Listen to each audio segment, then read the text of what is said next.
Assalamualaikum warahmatullahi wabarakatuh. Selamat datang wahai sahabat yang dirahmati Allah Subhanahu wa Ta'ala. Saya doakan, semoga diberi keselamatan dunia dan akhirat untuk kita semua. Pada video kali ini, kita akan menjelajahi. Kisah Qarun adalah salah satu kisah dalam Al-Quran. Yuk kita simak bersama kisah inspiratif ini.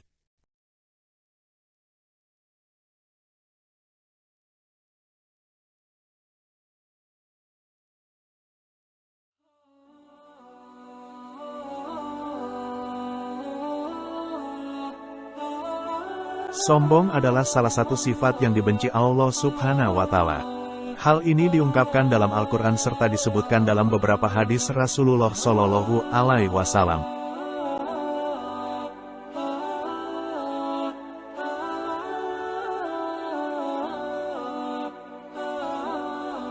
Dalam surat Luqman ayat 18 tertulis, sesungguhnya Allah tidak menyukai orang-orang yang sombong lagi membanggakan diri.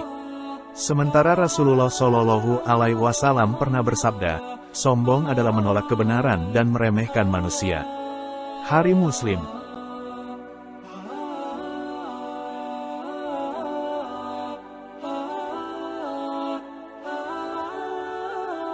Sifat sombong juga dapat menjadi bahaya bagi umat Muslim.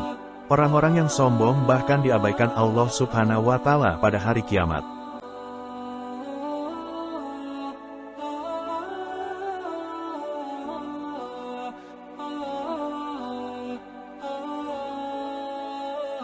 Dalam Al-Quran terdapat kisah yang menunjukkan bahwa sifat sombong dapat menyebabkan kehancuran. Kisah ini dijabarkan dalam Al-Quran melalui beberapa surat yang menceritakan Qarun. Seorang yang kaya raya, ia hidup pada masa Nabi Musa alaihissalam.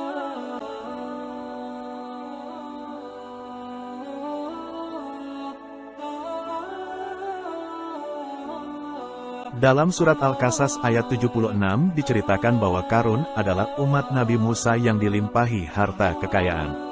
Sesungguhnya Qarun adalah termasuk kaum Musa, maka ia berlaku aniaya terhadap mereka, dan kami telah menganugerahkan kepadanya perbendaharaan harta yang kunci-kuncinya sungguh berat dipikul oleh sejumlah orang yang kuat-kuat. Ingatlah ketika kaumnya berkata kepadanya, janganlah kamu terlalu bangga, sesungguhnya Allah tidak menyukai orang-orang yang terlalu membanggakan diri. Qs. Al-Qasas 76.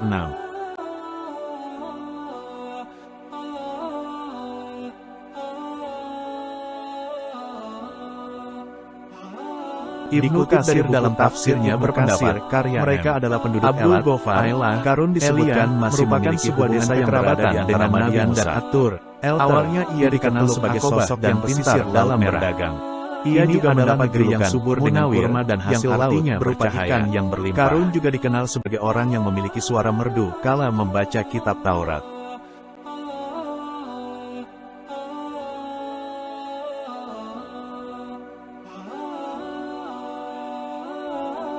Atas permintaan Qarun, Nabi Musa mendoakan agar Allah Subhanahu wa Ta'ala melimpahkan harta benda. Bukan tanpa alasan, Nabi Musa mendoakan karena melihat Qarun selama ini dikenal sebagai orang yang soleh.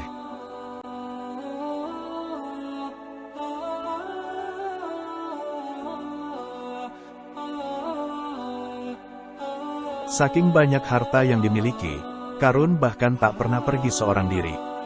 Dikisahkan bahwa setiap keluar rumah ia selalu berpakaian mewah didampingi oleh 600 orang pelayan terdiri atas 300 laki-laki dan 300 lagi pelayan perempuan. Bukan hanya itu, ia juga dikelilingi oleh 4.000 pengawal dan diiringi 4.000 binatang ternak dan 60 ekor unta yang membawa kunci-kunci gudang kekayaannya.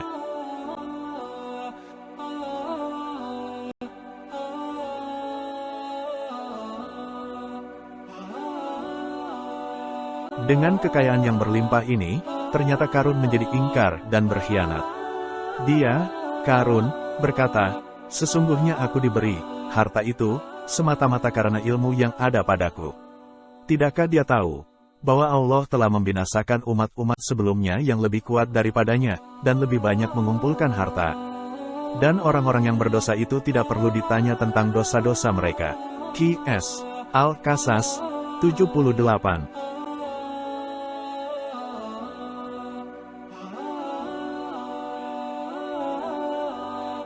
Harta kekayaan Qarun lenyap saat ia diperintahkan untuk membayar zakat, namun ditolaknya dengan alasan zakat akan mengurangi hartanya. Kisah Qarun ini juga disebutkan dalam Al-Quran Surat Al-Ankabut ayat 39. Dan juga Qarun, Firaun dan Haman, sungguh telah datang kepada mereka Musa dengan membawa keterangan-keterangan yang nyata. Tetapi mereka berlaku sombong di bumi, dan mereka orang-orang yang tidak luput dari azab Allah. QS Al-Ankabut 39.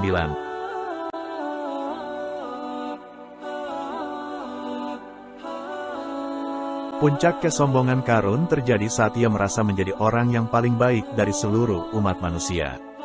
Saking sombongnya, ia bahkan menyebutkan tidak membutuhkan apapun karena merasa dirinya sudah sangat kaya. Termasuk Qarun mengatakan tidak butuh ampunan Allah Subhanahu wa Ta'ala serta tidak takut dengan ancaman Allah Subhanahu wa Ta'ala.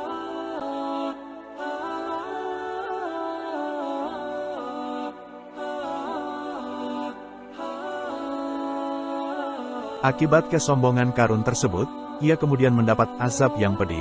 Allah Subhanahu wa Ta'ala ditenggelamkan ke dalam perut bumi beserta seluruh harta miliknya.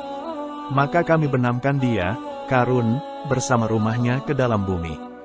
Maka tidak ada baginya satu golongan pun yang akan menolongnya selain Allah, dan dia tidak termasuk orang-orang yang dapat membela diri. QS Al-Qasas 81.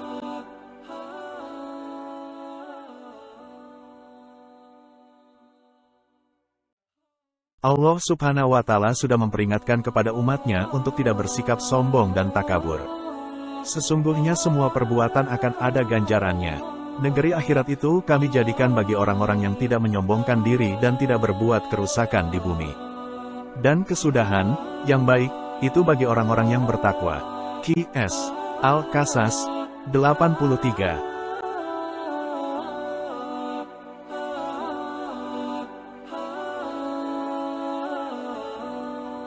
Mengutip dari buku tafsir Al-Misbah karya Muhammad Quraish Shihab, di kota Fayum sekitar 60 km dari Kairo, Mesir, dikenal satu tempat yang diberi nama Buhairat Qarun, yakni Danau Qarun. Konon di danau inilah, ia mendirikan istana atau rumahnya dan di sini pula ia dibenamkan.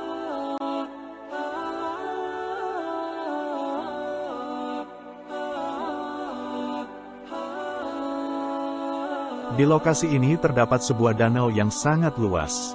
Panjang danau mencapai 30 km dengan lebar sekitar 10 km dan kedalaman mencapai 30 sampai 40 meter.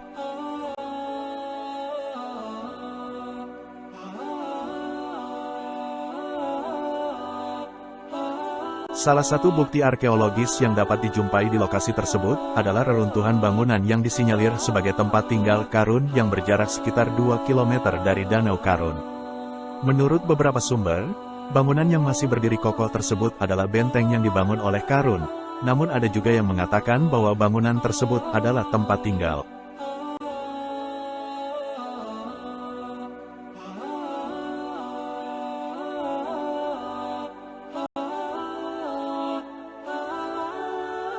Alhamdulillah, dengan rasa syukur kita bisa bersama-sama di video ini. Semoga apa yang disampaikan dalam kisah Qarun adalah salah satu kisah dalam Al-Quran. Semoga bermanfaat bagi kita semua. Barakallahu fikum. Hasbunallahu wa ni'mal wakil, ni'mal maula wa ni'man nasir. Salam ahadun ahad, Allahu akbar. Isi kariman al-mut syahidan. Wassalamualaikum warahmatullahi wabarakatuh. Wallahu alam bisawab. Terima kasih sudah menonton. Jangan lupa untuk like, komen, dan subscribe ya.